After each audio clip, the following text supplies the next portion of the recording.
from the past, live in the present, enjoy to the maximum, and work and dream for the future. Hello everyone, I'm Apoorva Rajeev, a first year BA functional English student from Carmel College, Mala. So here I'm in front of you to speak about the weird gang. I know the topic seems a bit weird, so let me make it clear by narrating a story. The story takes place on a small piece of land. There lived a group of people who were addressed by others as arrogant, careless, and irresponsible mob. Their hands moved faster. They had some weird wires connecting their body to some machines. They never looked straight, they always bent down. They were deaf, dumb, and blind, said the elders. No worries, I'm not going to narrate a science fiction story.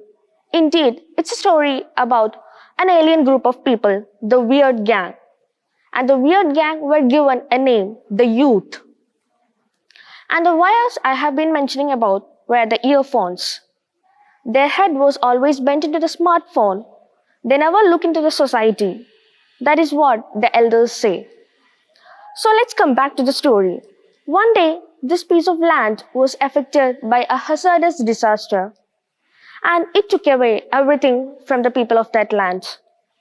All the people were helpless, clueless. They have nothing left over, and they were lamenting over their losses.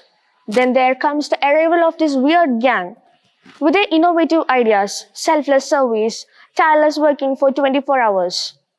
And thus, everyone, along with this weird gang, saved the land from the disaster. Now, all of you may have got an idea about what I'm saying. I was speaking about the flood that affected our Kerala in 2018.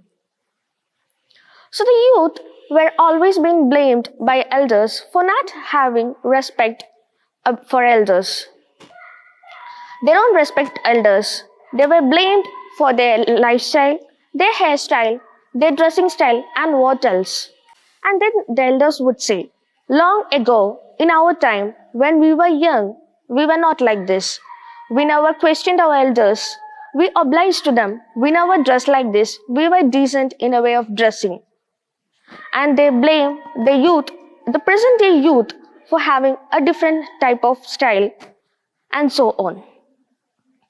But indeed, it was a fact to be admitted that in olden days, they have a lot of respect to elders, and they were strict followers of the motto, Mata Pita Guru Devam.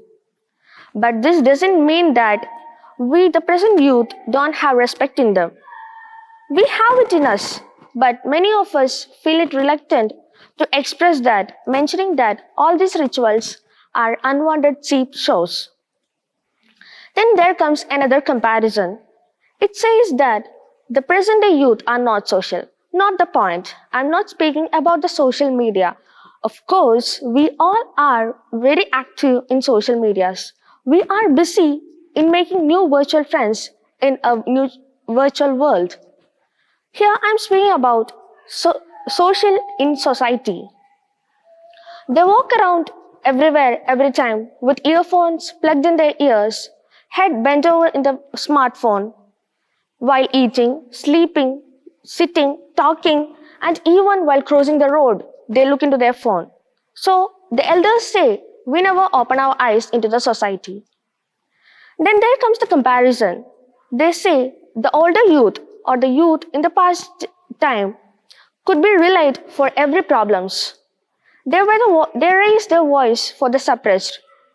They were the first one to reach some in a problem site. And they say the present youth cannot solve a problem. But when the flood struck the lands of Kerala, it mercilessly destroyed this thought too. It proved that still 100% sure we could trust the youth for solving our problems. So generally speaking, there is no youth then and now. Basically, all the youth are same. The main difference that brings in is a scenario or the world in which they live in. The world in which the present youth live in and the past youth live in are different, entirely different. We have different scenarios, different world, different technologies. The world in which the present youth live is full of advanced technologies. Everything moves in a fast pace. And the world wants everything quick. Make it quicker. That is what the world asks the youth to do. So they are supposed to adjust with the pace and to develop different technologies to pace up with that speed.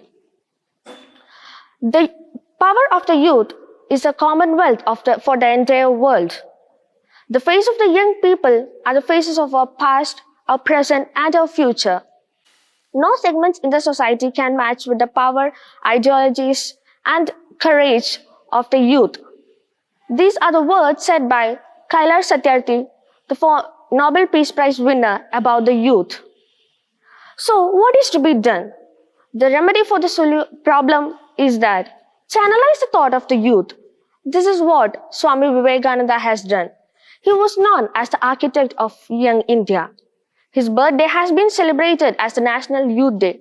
And this is what our former president, Dr. APJ Abdul Kalam, has done. All of them has channelized the thought of youth so that they could bring out the best and the potential in the youth to build up a better society.